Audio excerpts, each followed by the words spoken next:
Hello dear students, narration के बाद जो हमारा एक सबसे इम्पोर्टेंट टॉपिक है, आज हम उसके बारे में डिस्कस करने जा रहे हैं, वॉइस।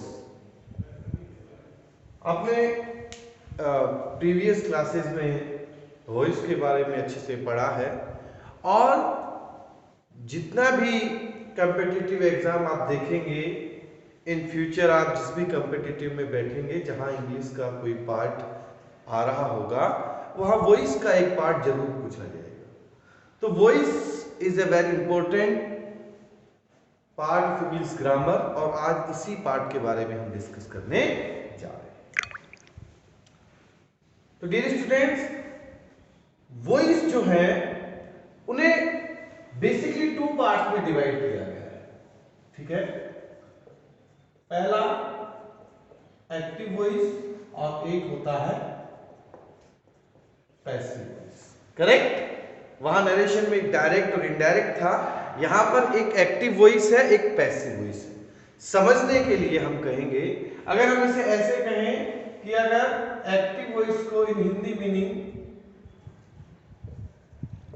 कृतवाच्य कहा जाता है और इसे कर्मवाच्य कहा जाता है। ठीक है, कृतवाच्य कर्मवाच्य का मतलब यहां पर जो कर्ता है, कर्ता मीन्स सब्जेक्ट जो है वो मेल है और कर्म का मतलब ऑब्जेक्ट। यहां पर कौन मेल है? यहां पर ऑब्जेक्ट मेल। ठीक है, जैसे एक हिंदी से सेंटेंस हम लेते हैं पहले समझने के लिए कि मैं क्रिकेट खेलता हूं। ठीक है, एक सेंटेंस हमने पढ़ा कि अभी हम ये जानना चाह रहे हैं कि वास्तव में वॉइस होता क्या है। ठीक है, ये एक्टिव पैसिव होते क्या है। हमने कहा कि मैं क्रिकेट खेलता हूं। ठीक बात, अब तक हम टेंस में ये पढ़ चुके हैं कि हमेशा सेंटेंस में जो करता रहता है, सब्जेक्ट रहता है, वो मेन रहता है। यही बात, मैं क्या है यहां पर बात करें तो मैं क्या है यहां पर? सब्जेक्ट। ठीक है, क्रिकेट क्या है? ऑब्जेक्ट है, खेलना हमारी क्या है? वर्ब है। तो ये जो सेंटेंस है, या मैं इसे ऐसे कहूं कि एक्टिव वॉइस का जो स्ट्रक्चर होगा subject plus verb plus object. अगर इंग्लिश को ट्रांसलेट करेंगे तो हम क्या लिखेंगे? आई एम प्ले क्रिकेट, यही लिखा जाएगा। जहां पर हमारा सब्जेक्ट मेन हो, प्रधान हो, उस वाच्य को एक्टिव वॉइस कहा जाता है। सर इट मींस अब तक जितने भी टेंस में हमने सेंटेंस बनाए हैं वो तो सारे एक्टिव वॉइस थे। करेक्ट, वो सारे एक्टिव वॉइस थे। अब हमें पढ़ना क्या है? एक्टिव वॉइस तो हम पढ़ चुके हैं। टेंस के अंदर जितने भी स्ट्रक्चर फॉलो करके हम सेंटेंस क्रिएट करने का काम करते हैं वो सारे हमारे एक्टिव वॉइस कहलाते हैं। लेकिन जब हम क्या करें, जब सब्जेक्ट जो है उसको क्या कर दिया जाए, उसको बिल्कुल बैक दे दिया जाए। बैक का मतलब अब तक सब्जेक्ट मेन था। सपोज कीजिए मैं इसी सेंटेंस को ऐसे लिख दूं, क्रिकेट खेला जाता है मेरे द्वारा। देखिए दोनों बातों को समझिए, मैं क्रिकेट खेलता हूं, दूसरा कहा क्रिकेट खेला जाता है मेरे द्वारा। दोनों सेंटेंस की जो मीनिंग है, दोनों सेंटेंस के अंदर की जो फीलिंग है, भावना है, क्या वो डिफरेंस है? क्या दोनों चीजों में बात जो कहना चाह रहा है वो अलग है क्या? मैं क्रिकेट खेलता हूं, यहां भी मैं क्या कर रहा हूं? क्रिकेट खेलने का काम कर रहा हूं। और सेकंड सेंटेंस में मैंने कह दिया क्रिकेट खेला जाता है मेरे द्वारा। तो दोनों सेंटेंस का जो फीलिंग है, भाव है, भावना है, वो समान है। केवल कहने का और शब्दों का तरीका क्या हो गया है? बदल गया है। बस यही वॉइस है। क्या कहा? जब किसी बात को कहते समय सब्जेक्ट मेन रहे तो वो एक्टिव वॉइस है, और जब क्या मेन हो जाएगा? क्रिकेट क्या था? हमारा ऑब्जेक्ट था। जब किसी भी सेंटेंस में ऑब्जेक्ट को मेन बना दिया जाए तो क्या कहलाता है? पैसिव वॉइस कहलाता। जैसे हमने कहा वह आम खाता है। बहुत सिंपल सेंटेंस है। अब वह क्या है? सब्जेक्ट है। तो इस सेंटेंस में हम देखते ही पहचान जाएंगे कि वो सेंटेंस किसका है? एक्टिव वॉइस का है। क्यों है? क्योंकि सब्जेक्ट मेन है। और यही बात कह दी जाए कि आम खाया जाता है उसके द्वारा। भाई काम तो दोनों सेंटेंस में आम खाने का ही हो रहा है। बोलिए, हो रहा है या नहीं हो रहा? केवल क्या डिफरेंस है? एक्टिव वॉइस में जो हीरो है, जो सब्जेक्ट है, वो प्रधान है, मेन है, जबकि पैसिव वॉइस में ऑब्जेक्ट को मेन कर दिया। इसके लिए थोड़े से कुछ स्ट्रक्चर बने हुए हैं, कुछ रूल्स बने हुए हैं एक्टिव से पैसिव में सेंटेंस को चेंज करते समय, वो हमें पढ़ने हैं। बाकी बात कुछ नहीं है। बात का भाव नहीं बदलेगा। सेंटेंस में कहने के लिए जो बात कही गई है, जो भाव व्यक्त किया गया है, उसमें कोई चेंजेशन नहीं होगा। इट मींस एक्टिव पैसिव का जो सबसे बड़ा डिफरेंस है वो यही है कि एक्टिव जो सेंटेंस होगा उसमें सब्जेक्ट मेन रहता है, प्रधान रहता है, और पैसिव में ऑब्जेक्ट प्रधान। ये हमें आज पढ़ना है। करेक्ट? क्या क्या चेंज करना है एक्टिव से पैसिव में, उस बात के बारे में हम डिस्कस करेंगे, या उन चीजों के बारे में हम डिस्कस करेंगे।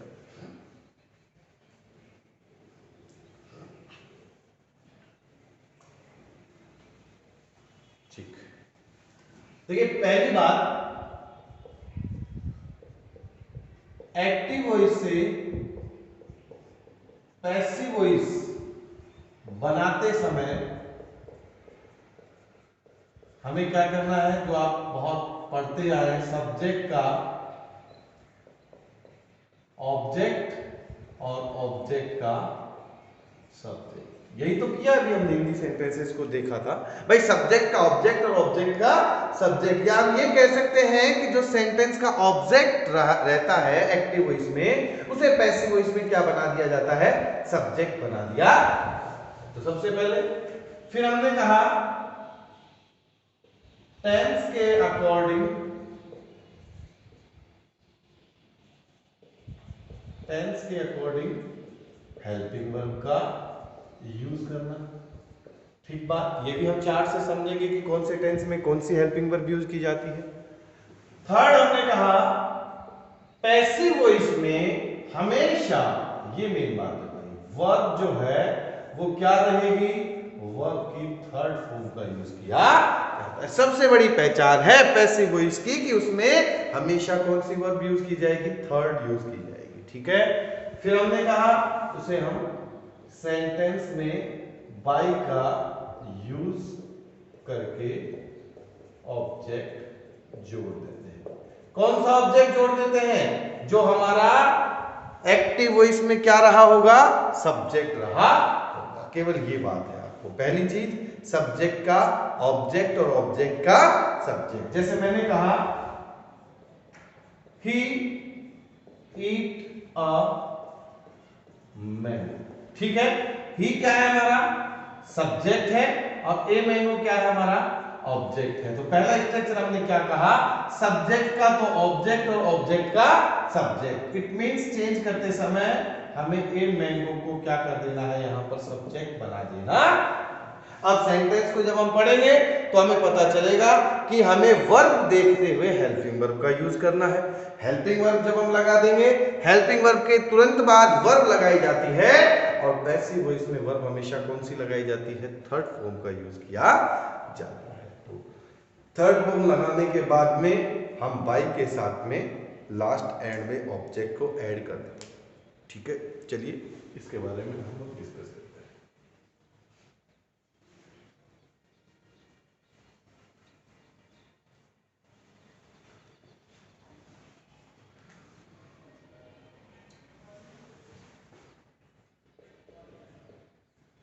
देखिए एक्टिव वॉइस से पैसिव वॉइस में किस प्रकार से वर्ब को हम चेंज करेंगे। सपोज कीजिए फर्स्ट फॉर्म है, तो उसे हमें किस में चेंज करना होता है? Is am are. ठीक है। अगर सेकंड है तो वॉज वर्ब में। ऐसा ही चार्ट हम नरेशन में पढ़ चुके हैं, है ना भाई? फर्स्ट फॉर्म है तो इज एन आर, सेकंड है तो वॉज वर्ब। अगर आईएनजी दिया हुआ है हमें एक्टिव वॉइस में, तो हम जब चेंज करेंगे तो हमें क्या कर देना है? इस आईएनजी को बीइंग में बदल देना है। ठीक है। अगर हमें यहाँ पर हैज, हैव, हैड दिया हुआ है, आईएनसी तो बीइंग में चेंज हो जाएगी और हैज, हैव, हैड जो है वो इसके साथ बीइंग का यूज कर देना है। जैसे मैं कहूँ हैज बीन हो जाएगा, हैव बीन हो जाएगा या फिर हैड बीन हो जाएगा। ठीक है। फर्स्ट फॉर्म किसमें?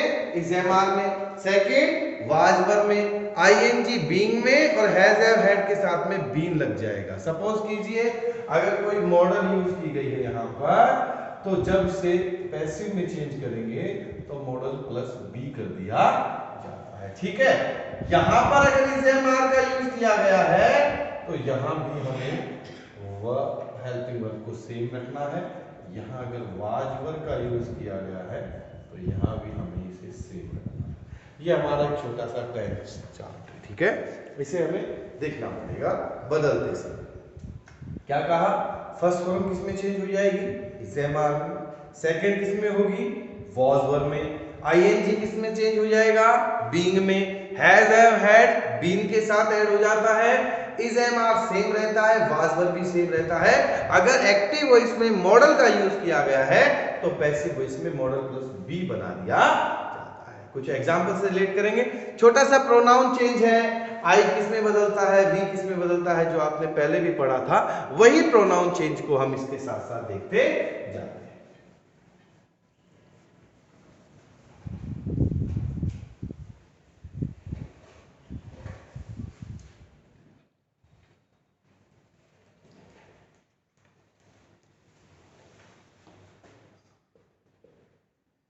सेंटेंस है हमारा आई राइट ए लेटर। एग्जाम्पल से इसको पढ़ेंगे। अब देखिए सिंपल सा सेंटेंस है, आई राइट ए लेटर। हमें पता चल गया कि जो सेंटेंस हमें दिया गया है वो कैसा है? एक्टिव वॉइस का है। अब हमें क्या करना है? इसको पैसिव वॉइस में चेंज करना है। वही चार बातें याद रखनी है। सब्जेक्ट का ऑब्जेक्ट, ऑब्जेक्ट का सब्जेक्ट, सेकंड सेंटेंस के according helping verb, main verb की थर्ड फॉर्म और बाई के साथ ऑब्जेक्ट का यूज करना है। अब यहां ऑब्जेक्ट क्या हो गया हमारा? ए लेटर। राइट कौन सी फॉर्म है? राइट वर्ब की फर्स्ट फॉर्म है। अभी हमने पढ़ा फर्स्ट फॉर्म के साथ में इज एम आर चेंज करते हैं। ए लेटर सिंगुलर है तो क्या हो जाएगा? इज। वर्ब की क्या लगानी है हमें? Third form. A letter is written by, I किस में चेंज हो जाएगा यहां पर? मी। ठीक है। इतना सा काम। A letter is written by. और देखते हैं एक एग्जांपल।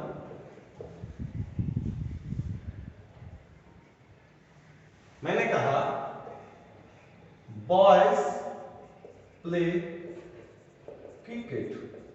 सिंपल है, बताइए। Cricket is played by boys. Cricket is played by boys. Simple है। हमने कहा we teach English, we teach English. यहां पर हमारा सब्जेक्ट बन गया इंग्लिश इज।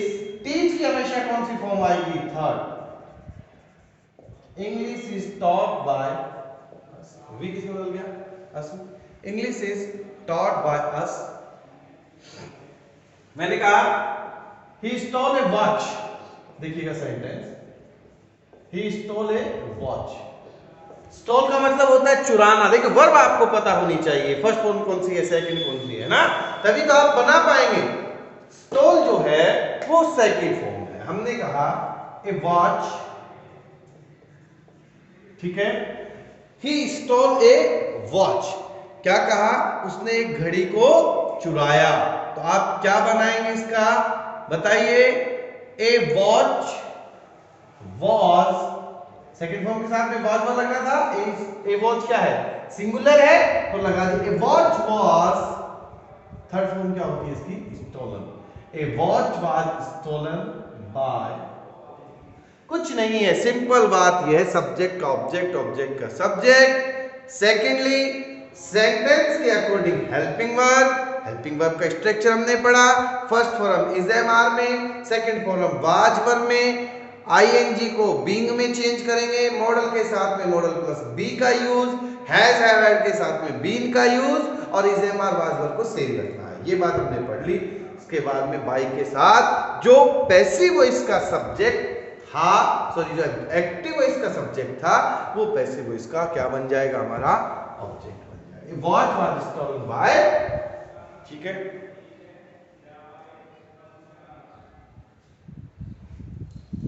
हमने कहा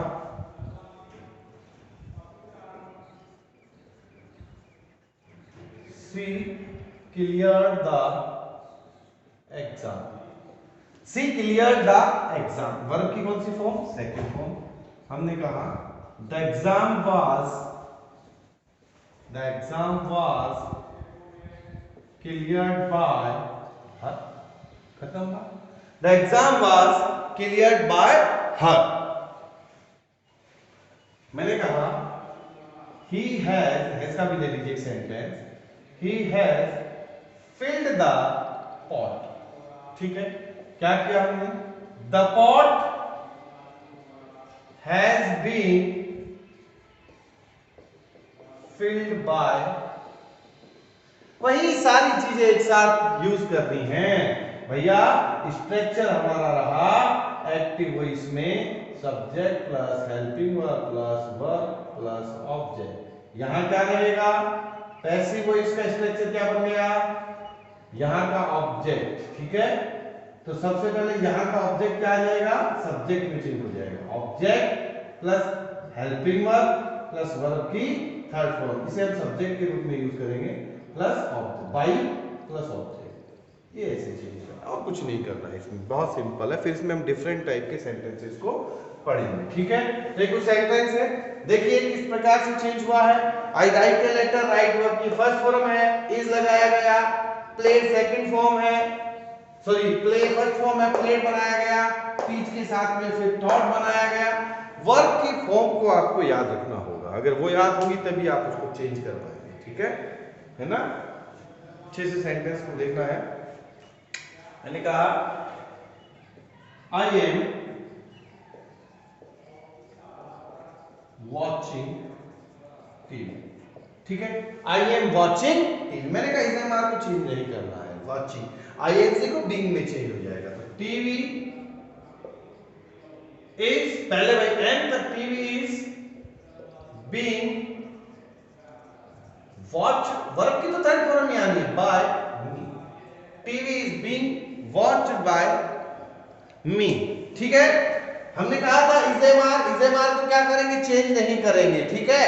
आई के अकॉर्डिंग एम आ रहा था, टीवी के अकॉर्डिंग एम नहीं आ सकता, टीवी के अकॉर्डिंग क्या आएगा, इज आएगा। तो हमने कहा टीवी इज वॉचिंग, वर्ब की फर्स्ट फॉर्म प्लस आईएनजी, किस में चेंज होगा, बीइंग प्लस वर्ब की थर्ड फॉर्म। हमने कर दिया बीइंग वॉच, बाई से जोड़ दिया, आई किस में चेंज हो गया, मी में चेंज हो गया। आई मी में, वी अस में, ही हिम में, शी हर में। ये प्रोनाउन के कुछ चेंजेज हैं जो स्ट्रक्चर से हम पढ़ चुके हैं। तो ये बहुत सिंपल से सेंटेंस थे जो वॉइस के आज हमने शुरू किए। वॉइस के लिए जो बेसिक बातें हैं वो यही हैं जो स्ट्रक्चर से हमने फॉलो की हैं, पढ़ी हैं। अब इसके साथ कुछ और सेंटेंसेस को हम देखने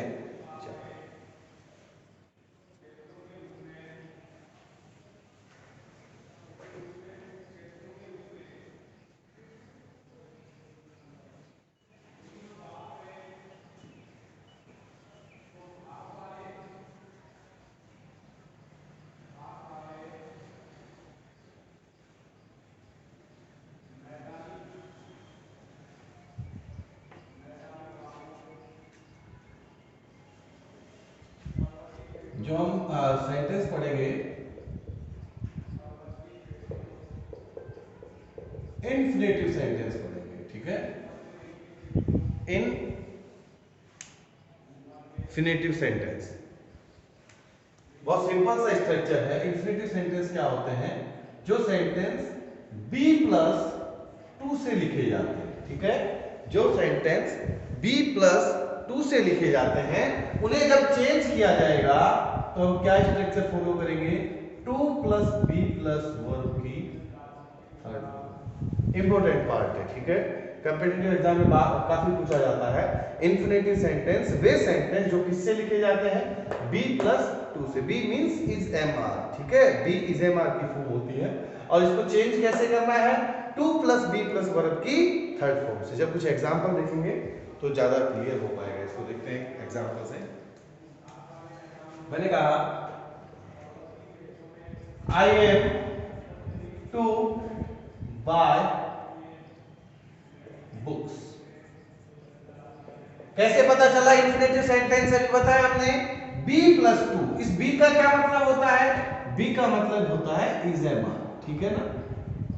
तो बोलो इज एम आर में से एम लिया गया है, एम के साथ में टू लिया गया है, तो इसका क्या मतलब हो गया, सेंटेंस इन्फिनेटिव है। इन्फिनेटिव का क्या पहचान होती है, बी प्लस टू, और चेंज करेंगे जब to plus be plus verb की थर्ड फॉर्म। अब हम इसे चेंज करेंगे, I am to buy books, क्या चेंज होगा देखिए, बुक्स, बुक्स, बुक्स के साथ में हेल्पिंग वर्ब क्या लगेगी, आर, इस एम आर में से आर। अब हमें यहां ये रूल फॉलो करना है, books are to be buy की third form bought, books are to be bought by me, books are to be bought by me. बस ये स्ट्रक्चर आपको फॉलो करना है, ये इन्फिनेटिव सेंटेंस है। और एक एग्जांपल देखेंगे इसका।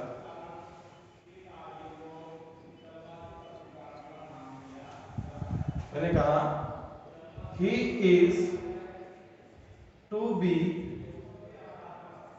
Receive them, he is to be received them।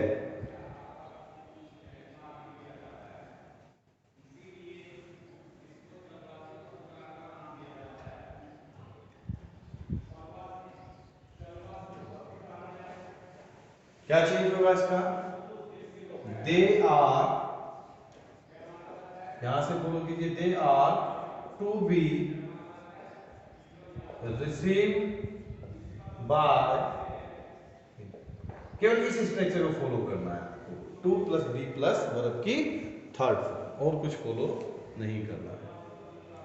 मैंने कहा she is make to speech, she is to make a speech, बनाइए क्या बनेगा, ए स्पीच,